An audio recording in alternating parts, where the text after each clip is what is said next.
নমস্কার। এই মুহূর্তে সবচেয়ে বড় খবর শুধু কেন্দ্র সরকার নয়, রাজ্য সরকারি কর্মচারীদের কিন্তু ডিএ নিয়ে সবচেয়ে বড় খবর। পুজোর মুখেই রাজ্য সরকারি কর্মচারীদের ও ডিএ বাড়তে পারে, আসবে চমক পশ্চিমবঙ্গের সমস্ত সরকারি কর্মচারীদের মুখে। সপ্তম বেতন কমিশনের ডিএ এবং ডিএনএস অ্যালাউন্স বৃদ্ধির বিষয়ে কেন্দ্র সরকার কিছু ঘোষণা করলে রাজ্য সরকারি কর্মচারীদের জন্য ডিএ বৃদ্ধির সম্ভাবনা থাকে। সাধারণত কেন্দ্র সরকারের ডিএ বৃদ্ধির সঙ্গে রাজ্য সরকার তাদের কর্মচারীদের জন্য ডিএ বৃদ্ধি করে থাকে। পুজোর সময় সাধারণত কর্মচারীদের জন্য কিছু সুবিধা ও বোনাস দেওয়ার প্রথা থাকে, তাই এই সময়ে ডিএ বৃদ্ধি হলে তা কর্মচারীদের জন্য একটি বড় চমক হতে পারে।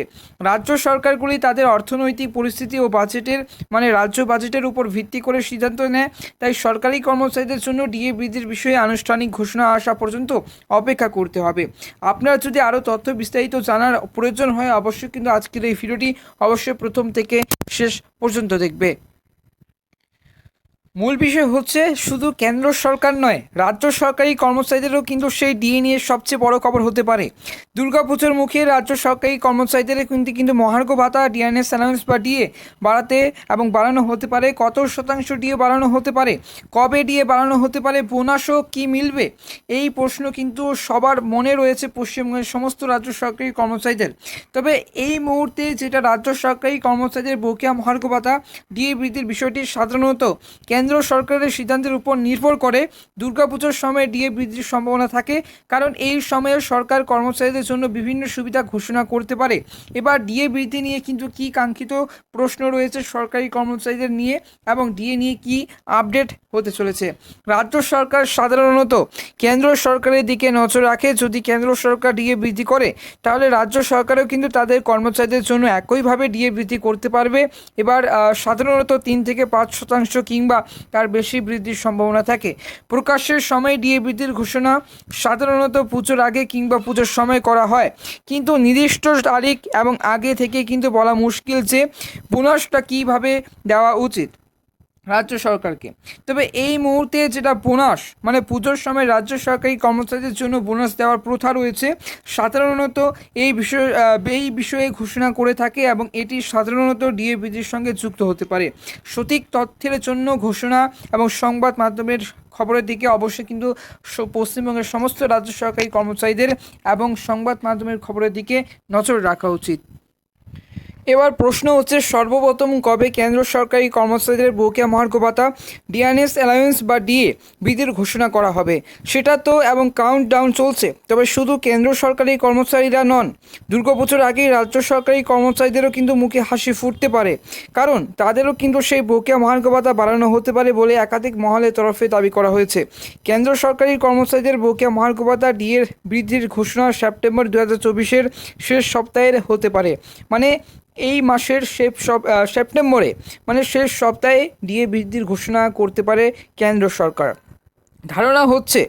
ধারণা করা হচ্ছে যে ডিএ 3 থেকে 4% বৃদ্ধি পাবে, যা মন্ত্রিসভার 25 সেপ্টেম্বরে কিন্তু বৈঠকে চূড়ান্ত সিদ্ধান্ত মাধ্যমে ঘোষণা করা হবে।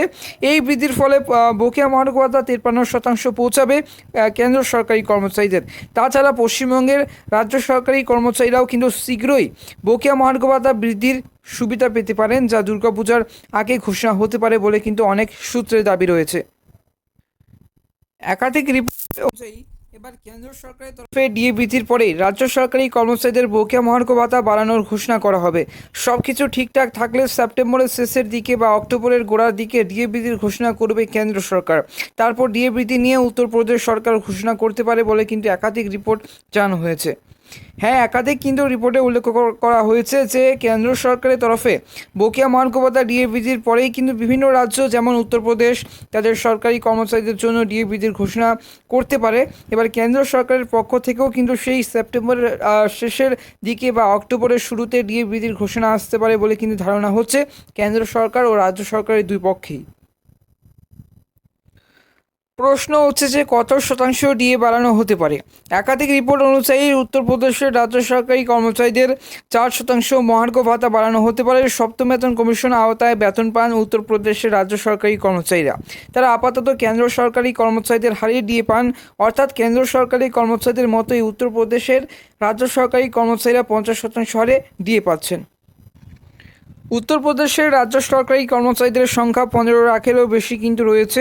পেনশনভোগীর সংখ্যা 8 লাখের মতো।